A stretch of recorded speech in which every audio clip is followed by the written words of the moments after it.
My name's Nadia, and I'm joined here by the Munir Farooqi campaign. This is Haris Farooqi and Zuleika Farooqi. Thanks very much for joining me. Firstly, can you just educate people in the online community that will be watching this? Who is Munir Farooqi and why is he currently incarcerated? Munir Farooqi is my father, who's a victim of a serious miscarriage of justice.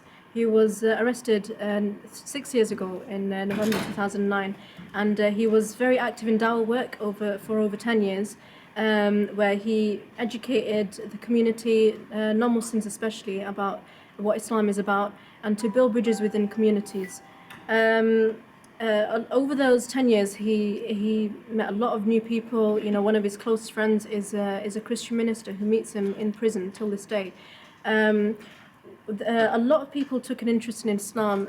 Many actually embrace Islam as well. And what the police and the council continuously tried to do was to get him off the streets. So they'd approach him and ask him to get off, but obviously he was not doing nothing illegal. So they would fall, in their attempts to somehow, get him to back down and stop his dawah work. So after his 10 years of dawah, what they decided to do was send 2 undercover officers who pretended to take an interest in Islam and eventually faked the conversions to Islam and lived like Muslims for over a year.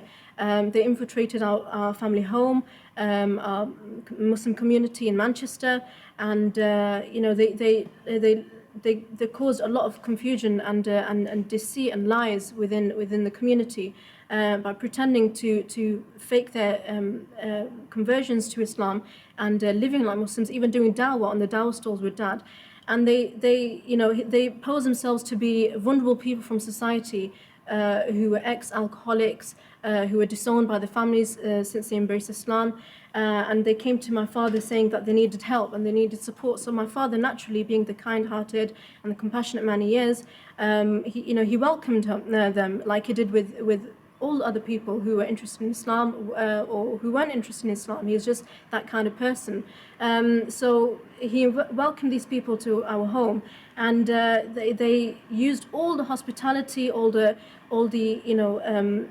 help that my father provided them. They used it all out of context, and they used all of this against him, and they said that it was in fact my father who was befriending them in order to somehow brainwash these 2 undercover officers and send them abroad to fight against coalition troops in Afghanistan. This is an outright lie, and my father is appealing his conviction. And even the Northwest head of Northwest Counterterrorism Unit, after the convictions, said himself that it was a very challenging case to fight because there was no end game, there was no attack plan, there was nothing, no blueprint found other than based on ideology. My father has got 4 life sentences. Thanks very much. Do you want to comment, or should we move on to the? Just move on. So my next question is, can you comment with regards to the prejudice that is evident in the British justice system towards Muslims, and perhaps drawn from personal experience?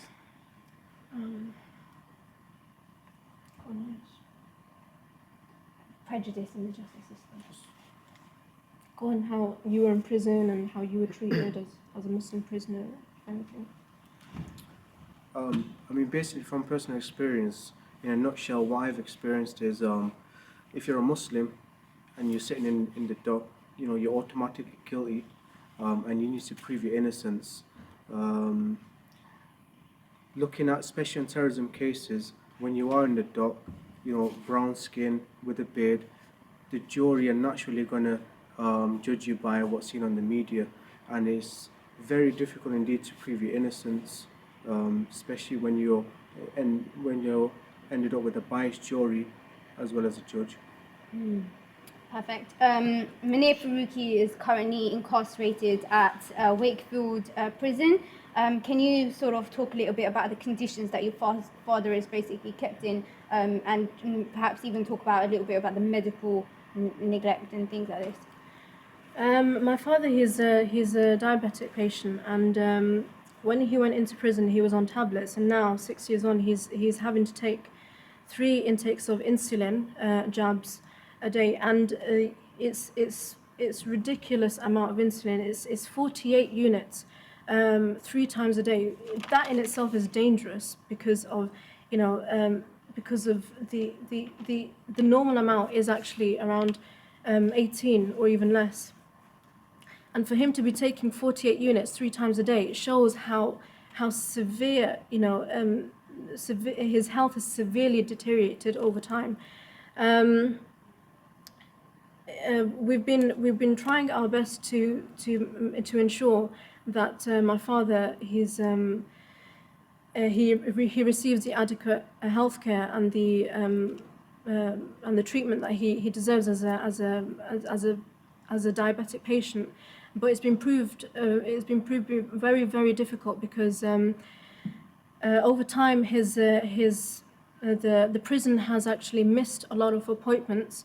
60 appointments have been missed in the past year or so, and this has only led to my father's deterioration of health to the extent that he is now losing his sight and his mobility. His feet are actually numb now, and so we're trying our best through our campaign not only to seek justice and to prove his innocence, but also to get the adequate health care that he deserves.